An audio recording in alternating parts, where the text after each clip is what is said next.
Hey guys, hey guys. This is just a little update video about rules. That these are guidelines. They're not exactly, written in stone. But if we try to do 90% of our deals this way, I think we'll be doing well. I've always found that these rules kind of help me out. So I'm just going to go through them really quick. Okay, so the minimum deal profit that we're looking at is $5,000. Every now and again you'll get something that makes sense and it's pretty secure and we're going to make 2500 on it. That's fine. But if we just do majority aim for 5000 on every deal, we'll be doing well because we've got to put a lot of time into these things, and that's a good number, and I found that number works. So minimum is 5, and then the maximum could be anything. Okay. um, all the properties, our buying power, the way we buy these properties is with the proviso that we sell these on to cash buyers. So everything goes to cash buyers.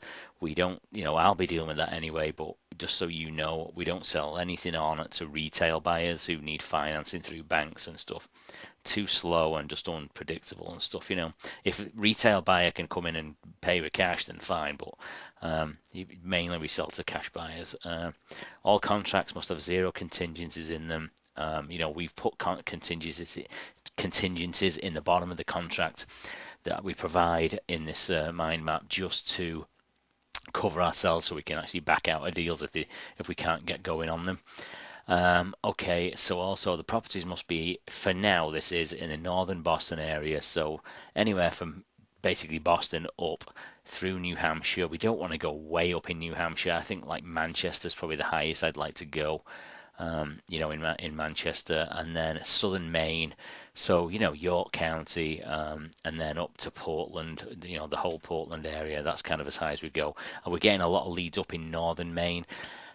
I'll probably look at them, but some of them, if you get one in northern Maine, just look at it, and if it's an absolute steal, then maybe we can do it.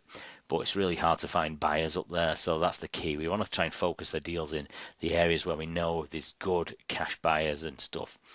Okay, the end cash buyer must be getting 20-25% of equity for a deal.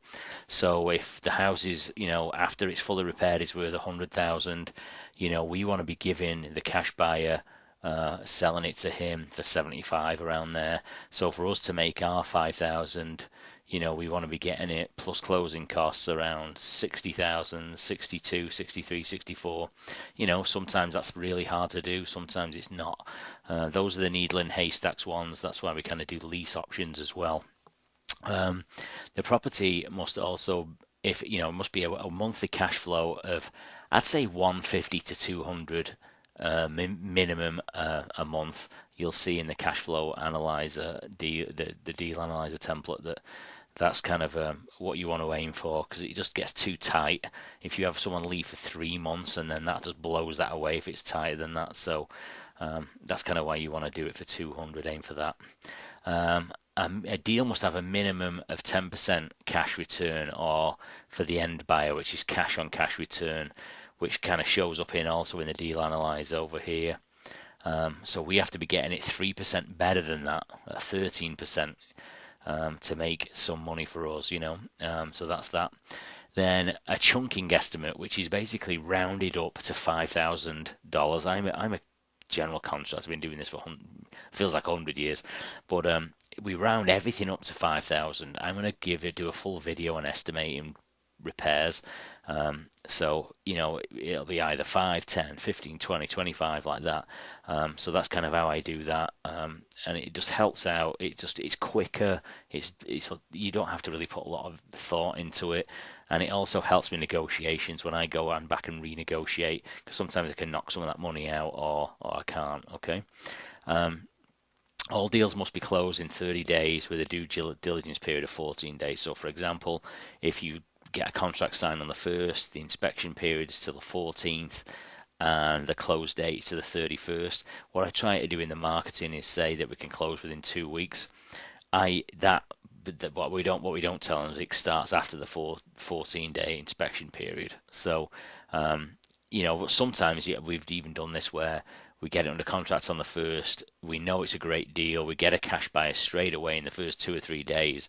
we spend another week and it actually does close on about the 14th to the 20th, something like that. So so we can close really fast as well. Um, and then also try to do the majority of our deals in areas with strong rental demand. Now, you'll know your areas of strong rental demand because they're just easier to get rid of the deals. Like, so I'll go back to talking about northern Maine. It's really hard to do things up there, but even though there's a lot of good deals, and northern New Hampshire, but where the rental demand is, you can always get rid of the houses. That's it. So obviously these guidelines are something that we want to do 90% of the time. They can be broken. You're not going to get fired for breaking them or making a mistake or something like that. What we need to do is just focus on trying to do these, and every now and again something will change around, and that's it. So good luck and keep going.